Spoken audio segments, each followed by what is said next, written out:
Good evening. Welcome to Love Talk. My name is Gregory Morgan. Thank you for tuning in. I'm really here to take your questions and answer your calls. I'm going to share with you some information at the beginning of the show.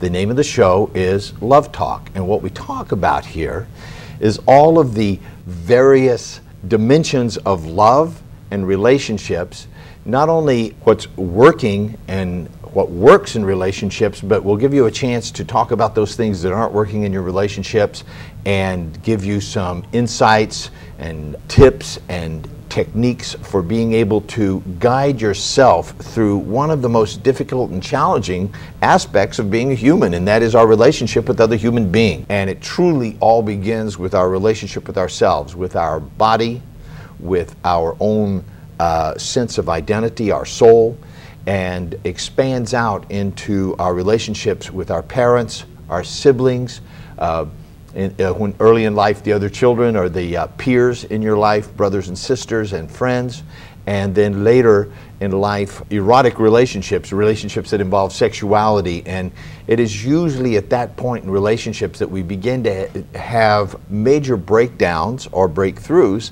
in relationships to the person of opposite sex or same sex if you're in that kind of a relationship. But either way, once relationships involve some form of sexuality, then there's going to be brought up all the old unresolved issues from all of your previous relationships, which were basically the basis or foundation for how you relate to yourself and how you relate to other human beings. The thing I wanted to discuss with you today, that we all have something that we share in common. I'll get to that in a minute. And what we share in common creates an atmosphere or a belief system that we have all inherited without even knowing that it's there or even knowing what it is, without giving it a name. And so we see people who are in relationship with each other, and it's as if their life has been drained out of them. And it's as if they aren't present to their own power and possibility in their life. And then we get in relationships with someone else who is in exactly the same state, and ultimately those relationships never go forward because we are attempting to get from someone else something that we've never been able to find in ourselves, and that is true happiness and independence and the ability to ongoingly regenerate ourselves as a happy, hopeful, helpful, wise, and ever strengthening human being. If you've probably noticed that people start off strong and tend to end up weak, and that's true in relationships, it's true in your education, it's true in life. So many things start off strong and end up weak, and what I'm interested in is giving you the ability to start off strong, and when you hit something in the road that is a disappointment or a loss for you, that you're able to pick yourself up and find a way to regenerate yourself newly and be as powerful and as resourceful as you ever were. So there's a call that's coming in already, so I'm going to go ahead and take that call, and then I'll get to the subject that we're talking about today. Hello, this is Gregory. You are live on the air. Good morning. I say good morning because it's from Australia. Hello in Australia. Wow. Well, I need some advice and some guide from you in regard of my son. Okay, what's going on? Nothing wrong, but he's 16 years old, and all I like from him is to study more. So he just reads as much as is enough and not more than that. And he likes to spend most of his time on computer games and, chatting on the internet with his friends, and spends less time on studying, although he admits that he needs to study more. Yes. And he always says, I keep promise to do it from next week or next day. But he never does it. He just reads and studies very, very little. Okay, got it. My answer to you about this is this. Most people, you and I, well, let's just say all people in general, are living into an imagined future. Strictly speaking, you and I don't know if there's any future at all. So I use that term because you're saying I'm calling you from the future, and I thought it was a good one, you know? You and I, we don't know if tomorrow will come. And for the most part, that's true for all of us, isn't it? And so the future that we're living into is an imagined one. one that we've made up or that we've accepted or that we've been adopted or that we've been inspired by, that we've imagined as a child, or that an adult or somebody else has shown us this possibility, so we get inspired by that and say, I'm going to do that when? In the future, right? When I grow up, or when I get educated, or when I get old enough. So we're living into a future. Now that future is either exciting and turns you on and has you keep going for it, or not. Yes? Now right now, the future or the possibility that's being generated by playing on the internet and playing with computer games and whatever else it is that he's doing other than his homework is a lot more exciting. It's a lot more promising and a lot more immediate and a lot easier to obtain. Can you get that? Yes, sure. Yeah, sure. Right? And so, how many kids do you know that if you left a plate full of cookies on the table and a plate full of spinach and you left the room and said you have to eat all the spinach before you eat the cookies, and you came back, how many of them will not have eaten the cookies? Right? Yeah, that's true. Yes. They're going to eat the cookies if they're there. And the spinach, they can't figure out why they have to eat that, right? You could tell them, well, this is really good for you, but that's not going to turn them on too much, right? So one of the challenges, and look, let's give it to yourself. First of all, you've raised a son that's 16 years old. How do you guys get along? Oh, we are friends. Yeah. Both of us play music, and sometimes we play together. He's Yeah. a very good son. He's all good. But And you're a very... I thought that you might give me some advice how to encourage him to spend more time on his studies. Right. I'm getting around to that, and I'll go straight to the point. First of all, I just want to congratulate you because you're I'm sure he says, hey, my dad's great, Seems like you have a relationship with your son that is empowering. And so I would use that to leverage your authority with him, not in a disciplinarian type of way, but by creating with him, inside of his own vision for himself, a future that is exciting, that's compelling, that's moving and inspiring, that turns him on, that's available to him by way of the path of completing the schoolwork. For the most part, I don't know about you, when I was 16, I couldn't even imagine what that schoolwork was going to give me that I couldn't get much easier by not doing it. Yeah. Nobody ever created something they said, you'll get a good job. It's like, for people like me, getting a good job was not very interesting. I wanted to be a rock and roll star or something like that, right? So getting a good job was not even anything that I cared about. Right. The truth of the matter is that throughout my lifetime, I don't think I've really ever held a job other than for a few weeks. I've never worked for anyone else. I've owned a number of companies and businesses throughout my lifetime since I was in my teens. I've always worked for myself. So that's not about me, but it was about every time I saw something that I wanted that was very compelling, there was no stopping me to get it, you see? And the truth of the matter is, I was able to complete my high school education. The last 4 years of my high school education, I completed in 6 months. I had to go to a special school to have the privilege of being able to do that. I got to study whatever I wanted for as long as I wanted. I could study one subject for 3 months and nothing else if I wanted to. And so within 6 to 7 months, I had completed all of my high school curriculum and graduated because I was compelled, I was turned on, I was inspired. There was something I wanted from completing that work. Right, yeah. Right? And there was no stopping me.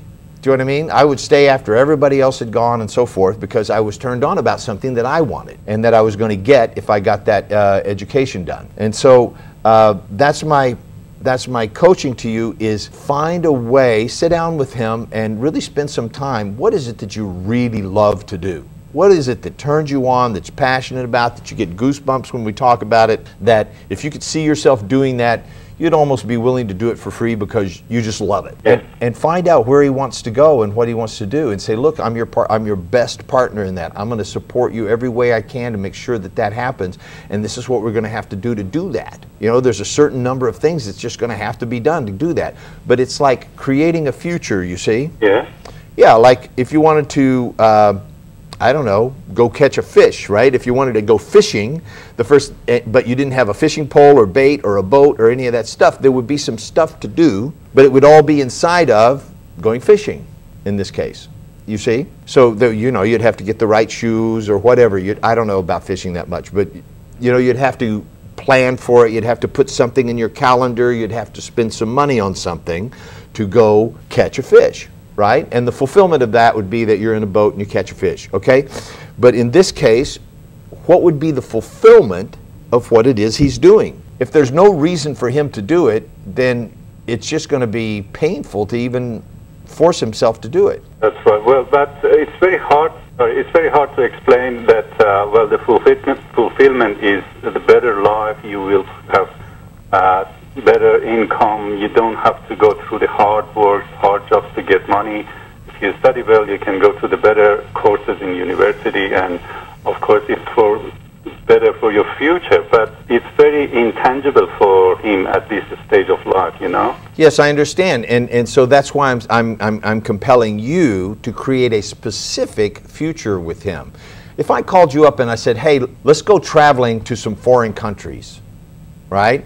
And it'll be really great, and we'll stay at great hotels, and we'll eat good food. That would be a little bit compelling, perhaps. But if I said, let's go to Paris, there's a great restaurant, it's called XYZ, and they serve this delicious dish called this, that, and the other, and you and I are going to go there together, and I'm going to do everything I can to make sure you have the best time in Paris, and all you got to do is buy a ticket and get yourself over there. That's a little more compelling, yes? Yes. Yeah, it's like, because now, every time I see, words are related to internal images. I'll say it again. Every word that you speak has some kind of an internal image and meaning and significance attached to it. So if you speak to someone in verbal images, and the more specific the better, the more specific in time and place the better, then all of a sudden, see, if you say you can go to better schools, well, what school would you like to go to? Name me 3 schools you'd like to go to. Great, okay, well, let's put them on the list. What would you like to study when you get there? What would you like to do once you're out of school? Where would you like to live? What would you like your life to look like? You can make more money. How much more money? Are you going to be a millionaire, or do you want $100,000 a year?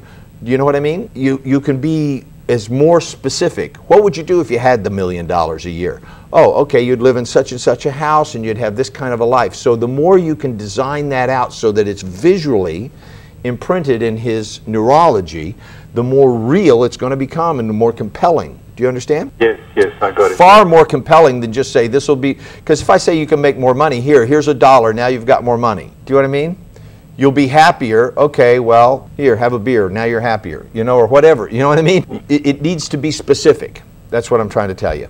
And it needs to feel real in order for it to be compelling for another human being. And the other thing is that if he doesn't do what he says he's going to do, there needs to be a consequence for that, you see. There's no consequences for not keeping his promise, therefore there's no real compulsion to do so. I see, yeah. Human beings are always moving away from pain and towards pleasure, okay? Yeah. So you can create with him a compelling future that calls him forward and, inspires him, but if there's no pain for not going that way, then it's kind of like, well, this is easier, you see? Yeah. Yeah. So there needs to be I don't want to say a negative, but if you don't put your hand on the stove, you'll never find out it's hot. That's true, yeah. Right? And that's a great motivation, isn't it? To get moving once you find out that your hand's on a hot stove. You're very motivated, right?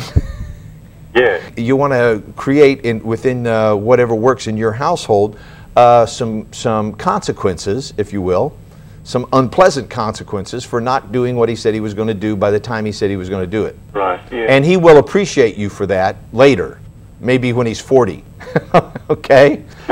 I've raised a son. He's a 38-year-old architect now, and he didn't get there because I just let him do what he wanted anytime he wanted. I see. Yeah, he didn't like me for a very, very long time. All right. Okay? Thank you very much for your time. I take your advice, and hopefully everything goes better. All right. Thank you for calling. Thanks for watching my show. Okay. Bye-bye. Bye-bye. Hello, this is Gregory. Thanks for holding. You're live on the air. Hello. Hello, how are you this evening? I'm fine. I just wanted to ask you.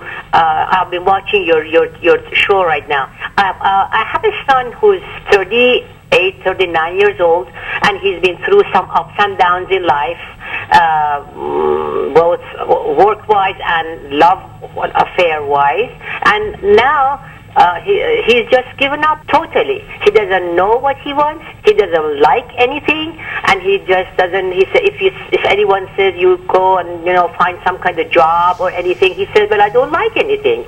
He gave up his job a few years ago because he said he didn't like it.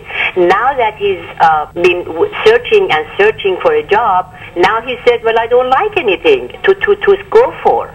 Yeah. He's been an attorney, and he's worked on that, and he said he's very good at it, and yet he said, I don't want to do that anymore. I just want to find a passion in my work. I have to be able to get up and think that, wow, I'm going to work today. And of course, no such thing comes. And of course, he has applied for few love jobs also, and he hasn't found anything positive.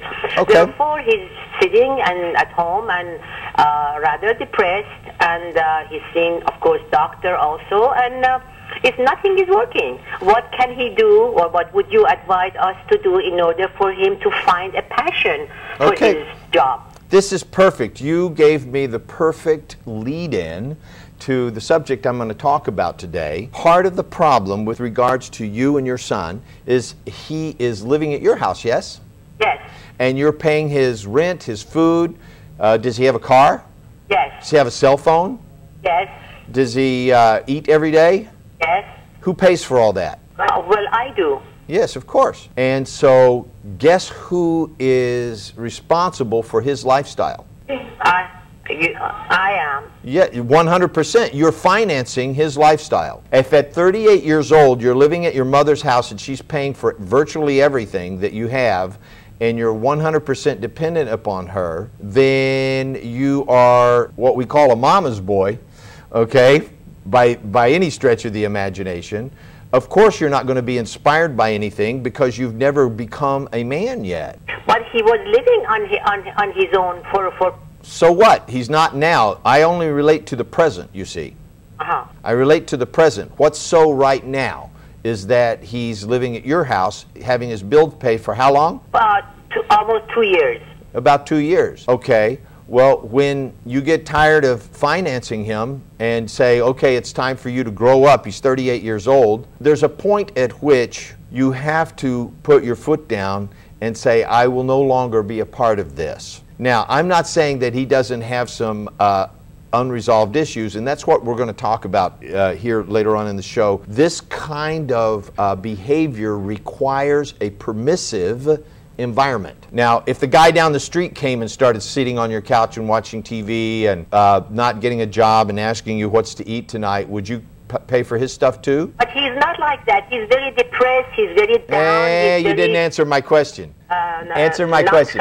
You know. Yeah, if the guy down the street came and sit down on your couch and stayed there for 2 years and expected you to pay his rent and his food and his clothing and his cell phone and all that stuff, you wouldn't do it. You already know that. You wouldn't do that. Why are you doing it for this adult man? He stopped being a kid at 18. And like you said, he went out on his own and he accomplished a few things for himself, and that's all well and good. However, he reverted back to being a child again. Our world and our society, there's a cost to that. Now, as long as you're willing to pay the cost, he has no compulsion whatsoever to complete his destiny, and in fact, you are keeping him crippled as a child. That's really all I've got to say to you about that, except I want to tell you how it got to be that way and how you can work your way out of it, okay? Okay. All right? So just stay tuned in. I'm going to address this whole issue in just a few minutes, okay? Thank you. Thank you very much. Thanks for your call. Yeah. There's something that we all share as human beings. We have a common experience. We all share a certain grief. And what we are grieving is common to all of us. The first thing that we grieve is the loss of our innocence as children. There's a time when everything is perfect and we're the center of attention and we come into the world whole and complete and magical and everybody loves us, and every time we smile they all get excited, and we do nothing and they bring us food and take care of us and cuddle us and make us feel important and taken care of. And all of us have lost that at some point in our life, at least we're supposed to have. And there's a certain kind of grief about that. we grow up, we become children, we play, we have a certain kind of innocence, and then we lose that childhood. And for some of us, it's lost abruptly, especially in the case of an addictive parent. If there's a parent that's an alcoholic or a drug addict or abusive in some kind of a way, then very often we lose our sense of innocence and childhood very, very early on.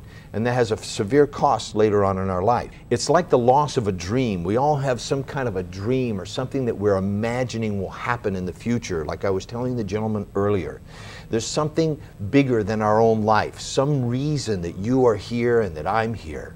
And we all dream of that. It comes to us in our dreams or in our imagination or as an internal vision, something that we're passionate about and we cannot wait to go do. And when we're children, and then we're in that state of innocence, we all dream that we're going to have that. And someday we lose that dream. Something else that we all share in common is the loss of a loved one. Whether it's a loss of a pet, a brother, a sister, a mother, a father, eventually someone you love will leave. If it's a divorce, your first love in high school, but we've all experienced the loss of a loved one. It is normal when we're in a state of childhood and innocence and we're dreaming our dream to share our dreams with others and to build a future with other people. In our imagination, we imagine life going on forever and sharing this wonderful dream with another person. And when that person leaves, that dream leaves with them. And there's a certain grief that we all share when we experience that. For many people, they've experienced a loss of health. Just the fact of growing up, just the fact of becoming a young adult or an older adult, unless you're taking care of yourself or you're constantly maintaining a good health, eventually we'll all lose our health. And for some people, they've either sustained an injury or they've simply gotten older, or they haven't taken care of themselves, or they've got a bad diet, or a bad attitude, or a bad spiritual life, and your health may decline. And so that sense of well-being is lost. So there's a grieving that goes with that as well. And it's something that we all share. There's always been a time, even if it's just been that you've been healthy most of your life, perhaps you've gotten an illness and for a brief while and you got better, but during that time you had a sense of loss of health. And then something else that that comes along with all that, and this may be getting too small to be seen on the screen, is a loss of hope. At some point, after all of these losses have piled up over and over, that's not going to work because it's got that banner at the bottom. Yeah, thanks. After all of these losses have piled up, we look out into the future and we see some version of more of the past, different of the past, maybe a little better, maybe a little worse of the past, but ultimately we lose hope. And once we lose hope, we lose our belief in some kind of a future that is compelling, that will turn us on, that will call us forward and give a purpose and meaning to our life. And without a purpose and a meaning to our life, we live a cold and passionate life. Passionless life. And very much like the lady who I was just speaking to, her son, and perhaps in your own life, ma'am, there has been enough losses. Perhaps you've lost a loved one or your health has declined or something. And so one of the things that we do as human beings is we look to others to fulfill our own emptiness inside, to fulfill our own lack of happiness, well-being, balance, fulfillment, joy. And very, very few people take the time to go into their own heart and to go into their own spirit and their own, through some form of spiritual practice, whether it be meditation or long walks in the woods or writing or listening to music or any number of spiritual practices. Those are, I call those spiritual practices because they awaken the soul. They bring out some interior part of you that is joyous, that is connected to all things, that has a sense of God and completion, and you find within yourself, with no one around, in your own aloneness, the ability to be happy, to be fulfilled, to be independent, to not need other people to feel all right about yourself. But without that, most people spend their lifetime going from relationships to substances to habits of some form, in an attempt to fulfill some kind of emptiness inside, in an attempt to fulfill what could have easily been fulfilled by themselves. And so instead of bringing our fulfillment and our happiness and our joy to another person in a relationship and dealing with whatever breakdowns or hurts or problems that there are, and instead of completing our own grieving process, then we go about looking for other relationships in an addictive fashion that ultimately ends up being self-destructive. And so I'm going to talk to you about the stages of healing the grieving process, okay? And the stages of grief is, number one, denial, okay? People are like, can't believe this is happening. I don't believe this is happening to me. Denial is one of the stages of the grieving process. I can't believe this is happening to me. The other one is, the next stage that people move through is called anger. It's just like angry. Why me? Why now? Why me? And they go around being angry. So you'll see people in your life, think about yourself, think first, okay? Where in your life are you actually denying some sadness or upset or disconnectedness from something that may have been happening in you, something that you may have lost in your life, something that somebody that may have gone away. Maybe you were in a great relationship and that went away, or somebody that you loved died or moved away, or you had a great job and that was lost. So we've all experienced some kind of loss, and then we don't express it. We don't go through this process. So you'll see people who are like sort of disconnected from reality. They're sort of floating around, not really connecting with anybody or anything. And they're still in a stage of denial. They're acting like, you ask them, how's it going? They go, fine. Or they act like everything's great and you know it's not. And the other is people who are just angry all the time. There's people who are just, whatever happens, their response to it is that they're angry because they have unresolved anger from the past that needs to get complete. The next thing that people go through is called bargaining. They bargain with themselves, and they bargain with the world, or they bargain with the people in their lives. They say to themselves, maybe if I just try harder, or maybe if I work to become better at something, or maybe if I just change myself, if I am skinnier or richer, or if I'm smarter, or if I do my hair a certain way, or if I wear a different kind of clothes. So they begin to bargain with life, bargain with themselves, trying to make themselves be different than they truly are. In other words, instead of dealing with the grief and dealing with, instead of dealing with the denial and the anger, they begin now to maybe they've accepted, okay, I'm really upset about this.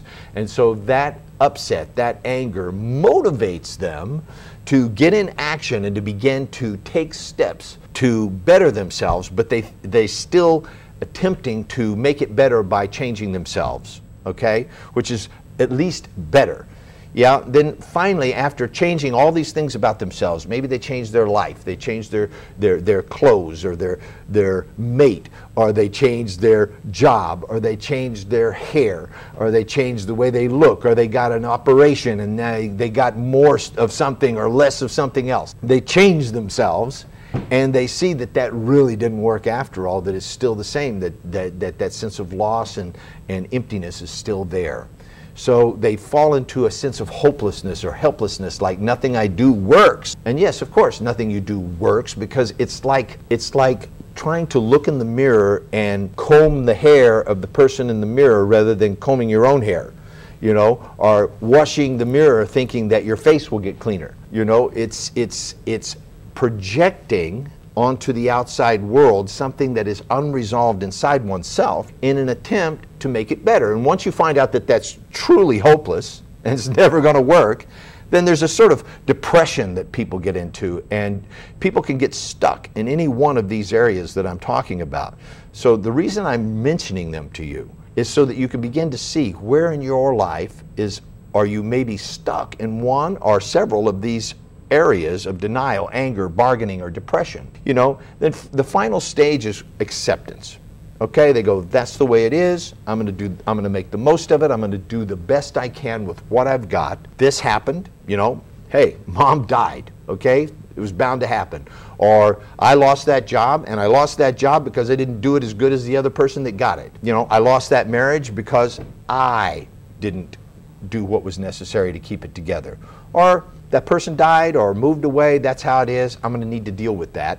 And it is a step towards becoming an adult. In fact, this is an adult conversation.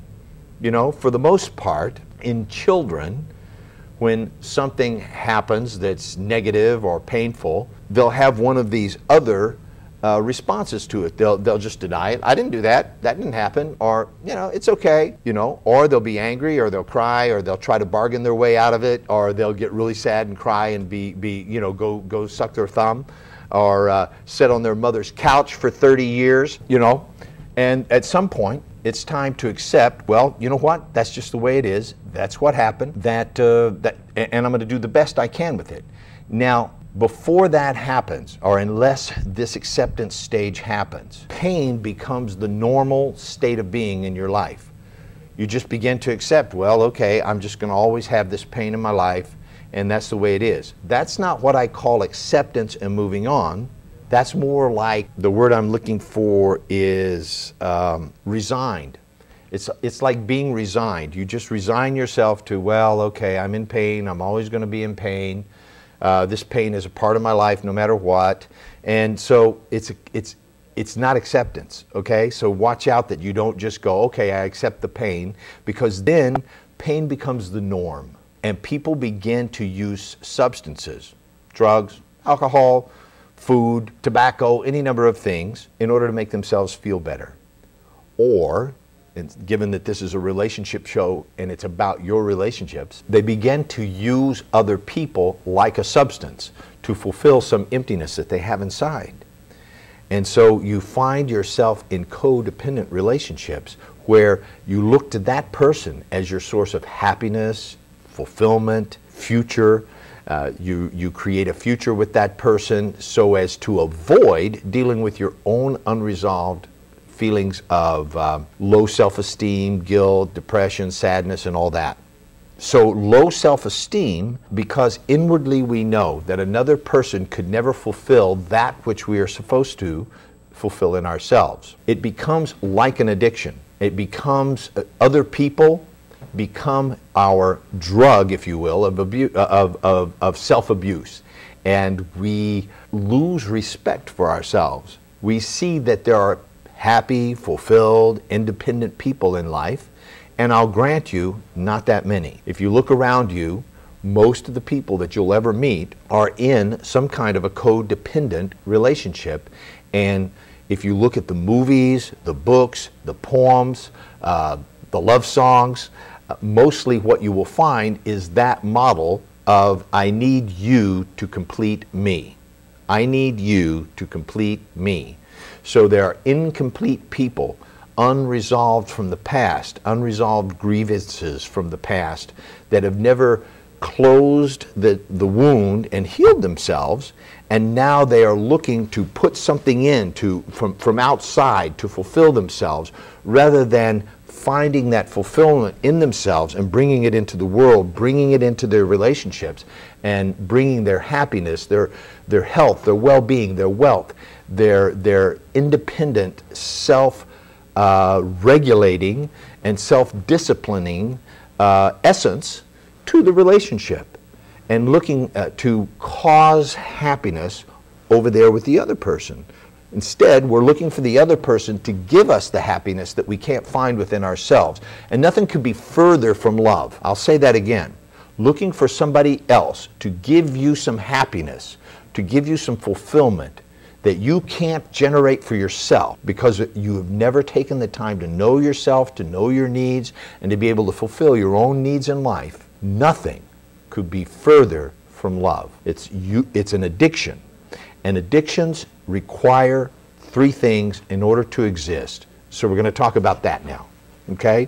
Addictions require a susceptible host. That would be the addicted person. A susceptible host is somebody, well, they'll have certain characteristics: an unexamined life, no future that they are compelled and turned on about, no real plan on accomplishing that future, perhaps certainly a lack of self-respect. They will not have high self-esteem.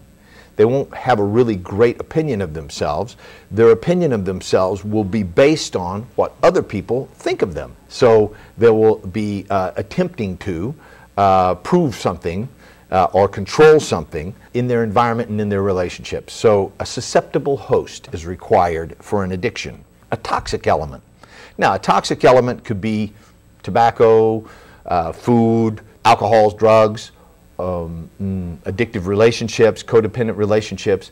Now, how can a relationship be toxic? Well, look at your own life. Have you had relationships in your own life in which every time you were with that person, rather than feeling happy, fulfilled, stronger, more powerful, more positive, more like you wanted to go out and accomplish something in your life, you felt somewhat diminished or needy, or I couldn't live without you, or like their happiness and fulfillment was almost life-threatening to you. If they got happy and went away, then somehow you would be left without. So relationships can be toxic. And in those kind of toxic relationships, you'll notice one of two things. There's always one who's 100%, 100. They're 100%. They're the master, if you will.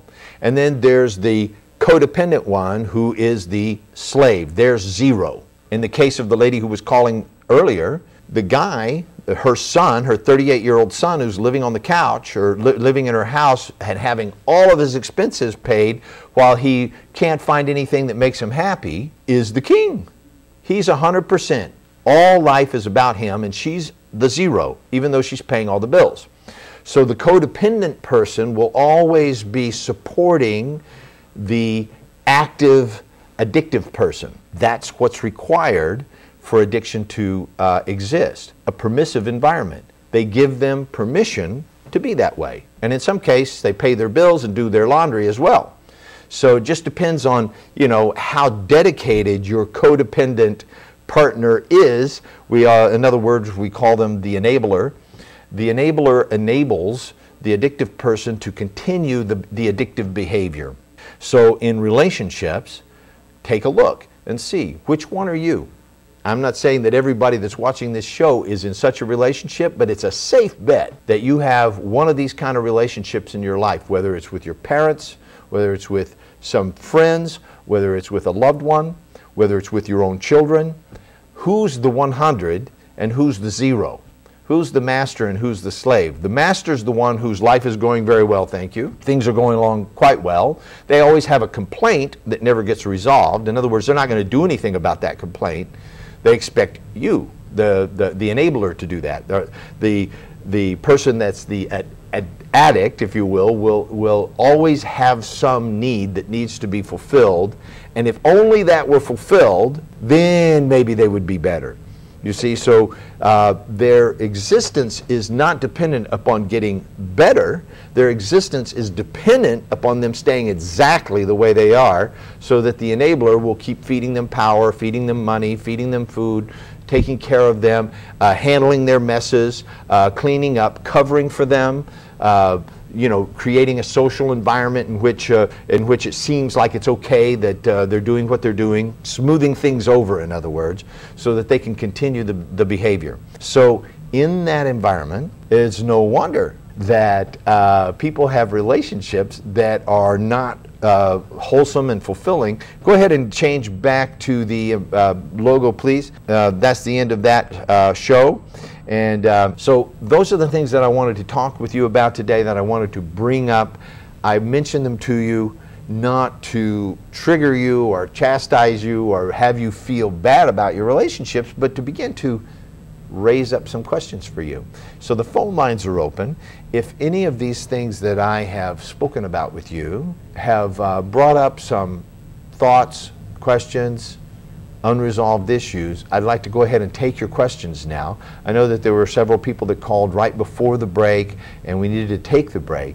And if you still have some questions or issues that you'd like to get resolved about your relationships, about incomplete things in the past, maybe grievances that you've had, and wanting to understand better how to live a happy, wholesome, fulfilled life, that's what I would like to talk with you about now. So I have about 5 more minutes left in the show to take your calls. And so the lines are open. I welcome your calls. If that's something that you would like to do, if you've always been wanting to get on this show and ask me questions, this is the time to do that, okay? The Love Talk show is about creating an environment that's safe. I've put myself out here. I'm like online, right? And so nobody's going to know who you are, and you're free to ask your questions in complete anonymity. Here's the lines all lit up. Okay. Hello, this is Gregory. You are live on the air. Yes, hello, Gregory. Hi, how are you? My question is regarding the relationship that you said one is always addicted and the other one giver. Does that change? Like one become addicted and the other one becomes the giver, and then at a certain point the other one becomes addicted? Well, that can happen. Yes, I've seen that. Yes, sometimes they trade places. What is that? What causes one to become addicted to the other one, and then after, a couple of years or something happens, what causes for one to become one? I appreciate it. Thank you. Good night. Yeah, good night. Well, what causes that to switch, I guess, is your question. Why do people do that? Earlier in the show, I don't know if you got that part, we all have unresolved things that we are grieving about, something that we're unhappy about, that we never learned the process of completing the past so that we could be whole and fulfilled and happy human beings, and so that we could recognize addictive relationships right from the start before we even go there and say, no, that's not really what I want in life. I want to have a relationship with a person that is whole and happy and independent of me, not codependent on me. And so because both people only know codependent relationship, sometimes they'll switch polarity back and forth. I'm leaving. No, I'll get better and better if you just don't leave. Okay, great. So then they realize, oh, I couldn't leave if I wanted to. And so they'll switch poles back and forth to it. Addictions are always about power and control, and addictive relationships is all about who's going to be the one in power. Yes, this is Gregory. You're live on the air. Hello. Hi, how are you? Good, thank you. Thank you for taking my call. You bet. I've got a couple of minutes, so I need you to go ahead and ask your question so I can help you. So how you could go about cutting the cord, as they say, not to hurt the other person, to go into more depression. Okay, so rather than answer a theoretical question, are you talking about your own relationship? Our son. Yeah, so how can you cut the cord without them going into more depression? Yes, if they have been dependent on you and they have gotten used to this situation, and you don't want to cause a drastic change that they make them to slide into more depression or anything like that. Mostly people have a difficult time doing it by themselves, and I highly recommend to anybody that's in an addictive type relationship that you do get help. It doesn't have to take 6 months or a year or something like that. It can be very quick, but it needs to, you can't just go, okay, great, you're out of here next week, you might trigger a deeper depression, but you do want to empower people to get up on their feet. And there has to be a time limit to that. You have to say, look, I've come to the end of the road with this. We're going to move on from here. This is going to stop. And by this date, I'm going to do this. And then further down the road, I'm going to do this. And further on down the road, I'm going to do this. So, next month, I'm not paying the cell phone anymore. And then the month after that, you're going to have to start paying rent. And then the month after that, you're going to have to find your own place, and so forth. You're going to have to get a job, and so forth. Do you see what I'm saying? So there has to be graduating steps, but you have to be willing to actually do it. And that's why most people need some kind of a coach or consultant to go in there with them and set that up, and then keep re-empowering them to do that. Also, there's an excellent organization called Al-Anon, A-L-N-O-N, that I've mentioned a number of times on this show. You can look it up online, alanon.com, and it is for the relatives of addicts. I see. Okay, it is for codependent people who have an addict in their life, who are in love with or have a relationship, a profound relationship with somebody who's in an addictive behavioral pattern, and because you, if you're that person, you got your own issues. You got your own issues, and you got to resolve those issues so that that person can get better. And until you've resolved your issues, they're still going to stay stuck in that pattern anyhow. Yes, and this really makes sense, but talking about this, how would you encourage an older 20-something years old to get help if they have been stubborn in the past? Well, there's been no consequences, you see. There has to be consequences. Nobody wants to impose the hard consequences on people. You know, if somebody doesn't work, doesn't look for a job, takes addictive substances, lays around and does nothing, then it might be appropriate for them to not have a place to live or any food to eat. That's what happens in nature. Do you see? You know, if you're a grown man and you're not working and producing something in the world unless you have a trust account or something, then you're a toxic to society, and you're a leech on the well-being of the people who are supporting you. So you know, as long as you're okay to allow that and keep paying for it, then okay. But if you're done with that, truly done with that, then it's time to take some steps. And like I said, I would really point you in the direction of this Al-Anon, because they've been around for 20, 30 years, and that's all they do is teach people how to help the addicts in their life get the hell off the couch and out in the world and stop taking whatever it is they're taking and doing whatever they're doing. At least they get themselves free from that. Thank you so much for all the information. Yeah, it's not something that we can resolve in a couple of minutes on a phone call, but I'd be happy to coach you through it. And you can always set up an appointment with me at my office. There's my website and my phone number, and it's something that I've helped people do before, a number of people do, and there is a process to it. I'm writing your number down. Thank you very much. All right, I'm happy to help, and thank you for calling and for watching my show. Have a great program. Thank you very much. Thank you. Bye-bye. Bye-bye. All right, my name is Gregory Morgan. You've been watching Love Talk. Thank you for watching the show today. My highest desire is that this is helpful and that it assists you in having a more powerful, fulfilling life, and that you leave a legacy of love for future generations. I'll see you next week here on Love Talk.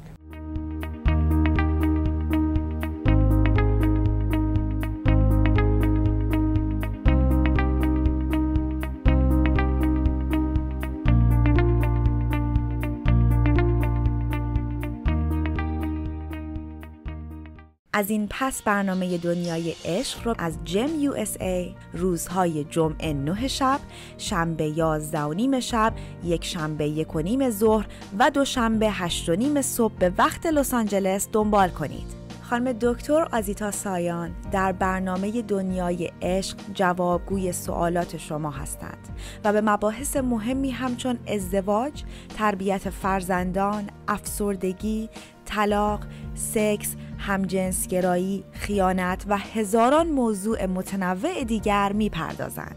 برای اطلاعات بیشتر از برنامه‌ها، سمینارها و کارگاه‌های خانم دکتر آزیتا سایان با شماره 310 460 2600 تماس بگیرید و یا از اپلیکیشن و یا وبسایت Embrace Growth دیدن کنید.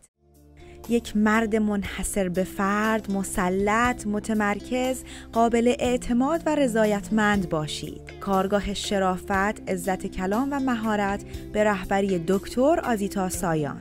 تورنتو 21 تا 23 سپتامبر، همبورگ 19 تا 21 اکتبر، ایروان ارمنستان 15 تا 17 آگوست، لس آنجلس 2 تا 4 نوامبر، 310 460 2600.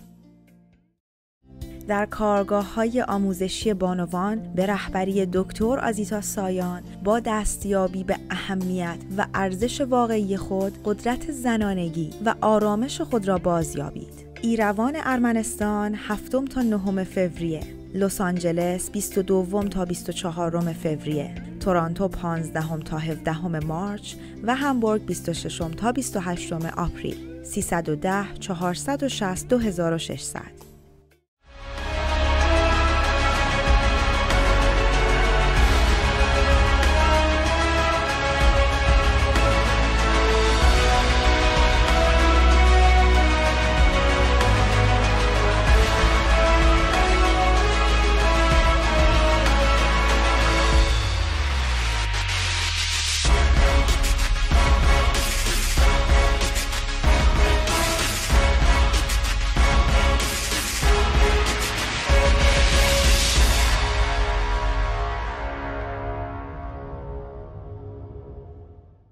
از این پس برنامه دنیای عشق رو از جم USA روزهای جمعه 9 شب، شنبه 11:30 شب، یک شنبه 1:30 ظهر و دوشنبه 8:30 صبح به وقت لس آنجلس دنبال کنید. خانم دکتر آزیتا سایان در برنامه دنیای عشق جوابگوی سوالات شما هستند و به مباحث مهمی همچون ازدواج، تربیت فرزندان، افسردگی، طلاق، سکس، همجنسگرایی، خیانت و هزاران موضوع متنوع دیگر می‌پردازند. برای اطلاعات بیشتر از برنامه‌ها، سمینارها و کارگاه‌های خانم دکتر آزیتا سایان با شماره 310 460 2600 تماس بگیرید و یا از اپلیکیشن و یا وبسایت Embrace Growth دیدن کنید. Welcome to the all-new EmbraceGrowth.com. You'll have access to all the content you love at the click of a button. Videos of seminars, events, and the ability to sign up for workshops. Direct access to digital downloads right from your mobile devices. Stay in the know and see our latest graduate events. Watch your favorites anytime, anywhere. Visit us today at EmbraceGrowth.com. برنامه دنیای عشق با دکتر آزیتا سایان، برنامه‌ای که تمامی سوالهای شما را جواب می‌دهد. ازدواج، عشق، سکس، همجنسگرایی، فرزندان، والدین، خیانت. از یوتیوب لایو استریم، فیسبوک و اینستاگرام لایو. سه شنبه ها و پنج شنبه ها 10 شب به وقت ایران و 10:30 صبح به وقت لس آنجلس. تلفن تماس با استودیو 818 532 6655.